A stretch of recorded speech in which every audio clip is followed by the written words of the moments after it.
This video is about an oil filter housing gasket, which is located inside of here. You got to pull off the oil filter housing to get to it, and there's a gasket there. It's a decently common failure on these vehicles. So first thing you need to do is you need to take your belt off. Hope you've got a diagram of how it runs. This is also a good time to change out the tensioner pulley if your tensioner pulley is going bad, or the idler pulley, since you got to pull the belt off. And next thing you got to do is pull your alternator, which it is a 15 millimeter, I do believe. Okay, so once you got these long bolts out, you're going to have to disconnect the wiring. You're going to want to go ahead and pull this whole thing out. It just makes it easier to actually remove your oil filter housing. Okay, so smaller black wire is a 10 millimeter, the bigger red one is a 13. Alright, so I'm going to set this aside and pull the alternator out. Okay, so the two lower studs are smaller than the upper ones. As you can see right here, these two are smaller than these two up here. So I'd take note of that. It looks like the two up here are the same size, two lower ones are smaller. And let me see, there are 6 bolts holding it on, and then 1 bolt holding it onto the power steering that you need to remove. And then you need to disconnect the Vanos line, which is probably a little more difficult with the upper intake on, or the intake manifold on. For me, it's going to be pretty easy. It's a 19 millimeter. Oddly enough, my bolt was already loose. So that's pretty odd to me. Well, it was, unless it's really torqued that low.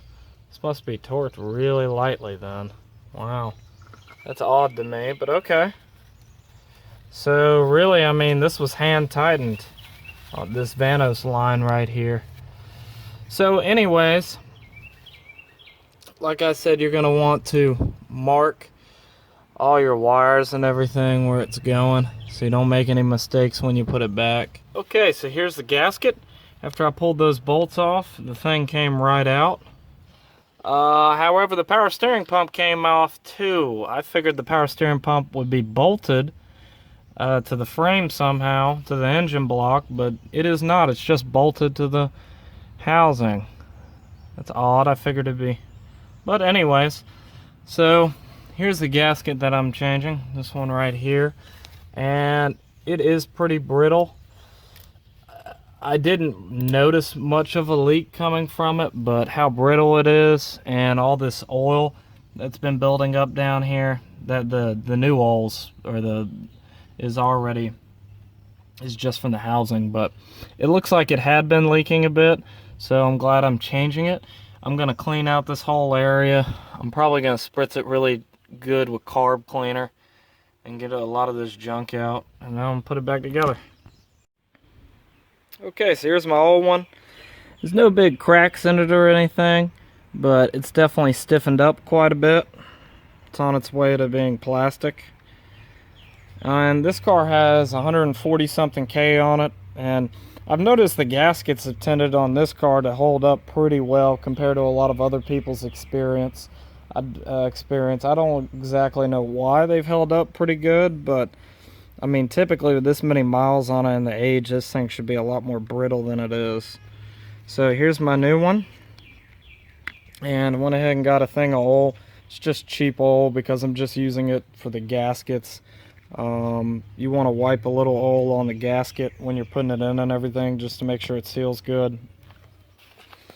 And so on this car, this was relatively easy to remove. It wasn't nearly as bad as some of the articles I was reading on it. I didn't need to remove the fan clutch or anything. I didn't need to remove any pulleys.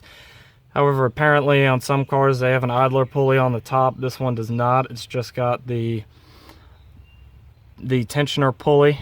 So, and the whole power steering came off with it, and the oil filter over here came off with it. So now what I'm about to do is I'm going to put that new gasket on, and then I'm going to reinstall this thing. Okay, so here's my new one. I went ahead and bought a new Vanos oil line because, as you can see, it's been leaking like crazy, the old one. you're going to want to replace, even if you're not replacing it, you're going to want to replace the washers at the bottom, because all you have to do is remove the bolt at the bottom here to remove this. And also I'm going to replace the oil pressure sensor right here. So what I'm going to do is I'm going to bolt it back up first, and then I'm going to remove this and replace that. Now, if you didn't put your bolts in order and you're wondering how they go back in, biggest bolt goes in here, smaller one on the top went here, and then the two bottom bolts are the shortest. The two middle ones are the same, so they're going to be the same. They're all 13 millimeter. And this is also a good time to change your tensioner. I've already changed it. As you can see, it looks new, so there's no point in me changing it again. And I'm not really going to do anything else with this besides change out this sensor right here. So I'm going to go ahead and bolt everything back up.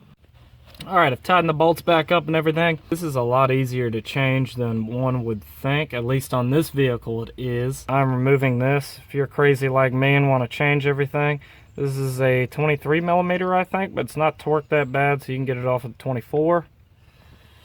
And this is your oil pressure sensor sending unit.